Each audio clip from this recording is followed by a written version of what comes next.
The Irish visa rejection rates have been substantially going up in the last 2 years. So, what as a student should you do to maximize your chances of an Irish visa acceptance? You need to show your funds right.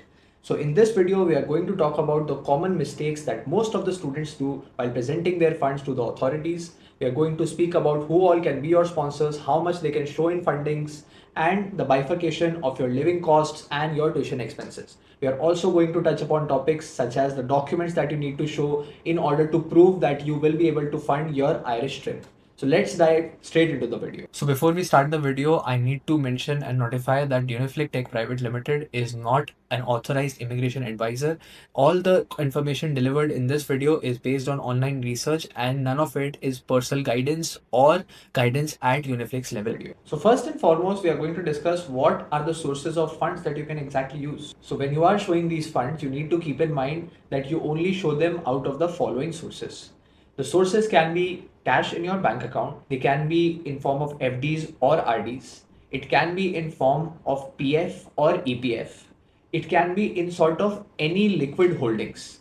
It cannot be in form of hard assets which are fluctuating. So for example, physical gold does not qualify, neither does any sort of digital gold.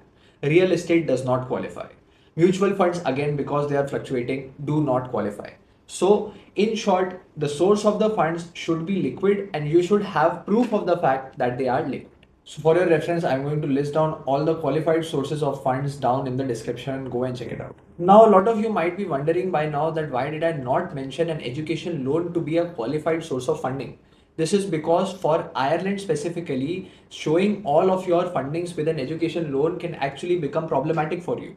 And this is what we are going to discuss when we discuss about the bifurcation between your living costs and your tuition fees. So next, let's talk about who all can be a sponsor for you. So a sponsor is basically someone who is aiding you to complete your education and cover your living costs while you're in Ireland.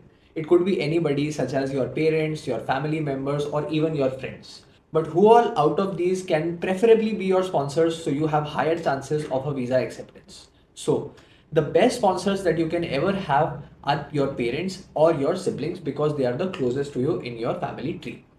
The sponsors that you would want to ideally avoid is your friends and your relatives which are far off in the family tree.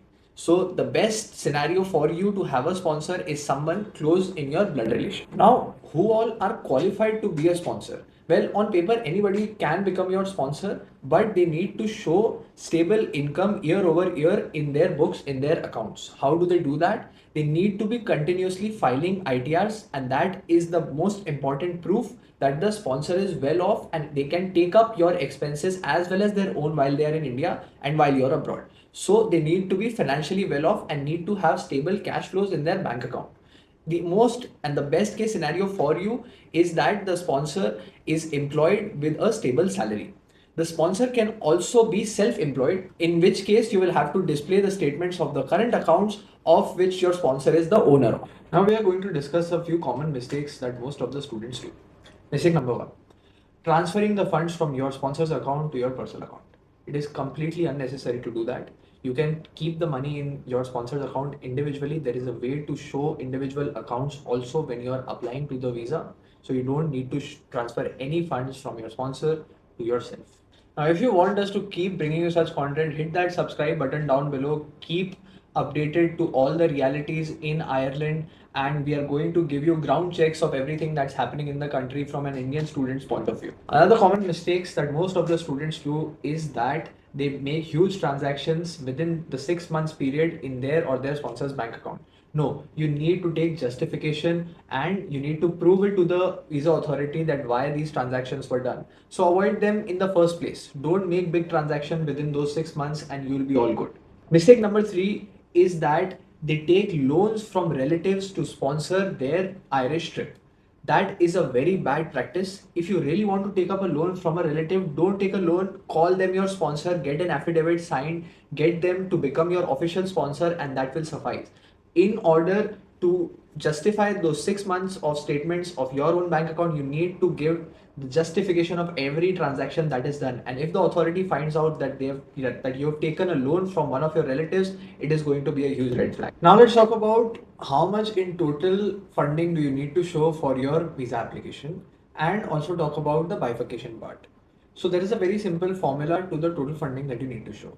Your living expenses added with your total tuition fees after your scholarships, and multiply that with 1.2, basically a 20% buffer above the total cost. Why did we take the buffer? In order to account in the currency depreciation that the Indian rupee is going through.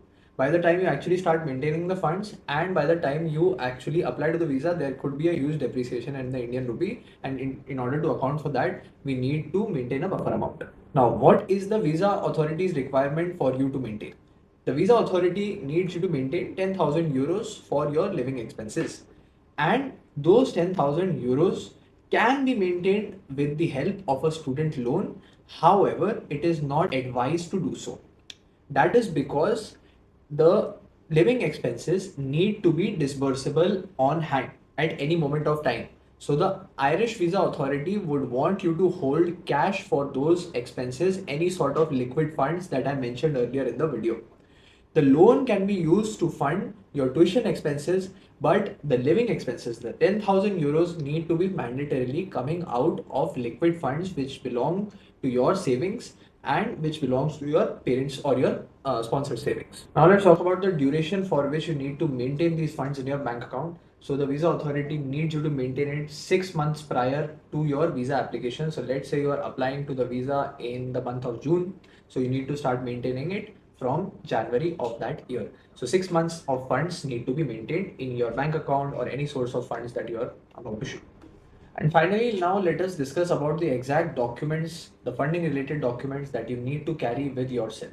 So I've jotted a few down here, and I'm going to go source by source and tell you which documents do you need to justify the source of funding.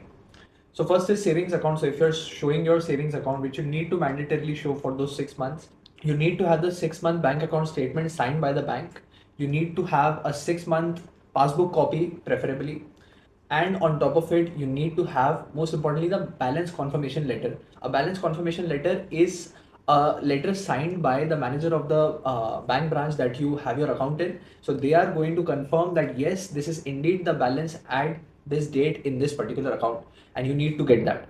Next is the FD and RD specific documents that you need to take with yourself. So again, a balance confirmation letter, in the same way it is going to be provided to you by the bank. Next is the EPFO. So if you're using EPFO as your source of savings and the source of funds, then you need to get a EPFO passbook from the portal, and you need to get a withdrawal limit letter from the EPFO office. Third is, if you're showing a general provident fund, then you need to get a PF letter from the employer and a statement from the organization or the department PF portal.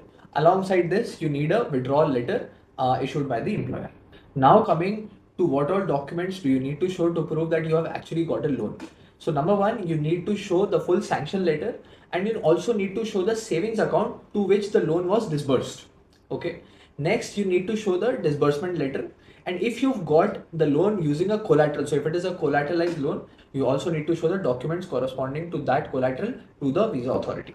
Next, if it is an overdraft limit loan, then you need to show the full sanction letter with the complete loan details. And finally, if you're taking up a gold loan, then the document requirements are the same. You need to show the sanction letter and the disbursement letter. If you are using LIC as a source of funds, then you need to show a surrender value certificate which you are going to get from the LIC office. So this was it for today's video. I hope you enjoyed it. I hope it was informative. We are going to keep bringing you such content, so don't forget to subscribe, and see you in the next video.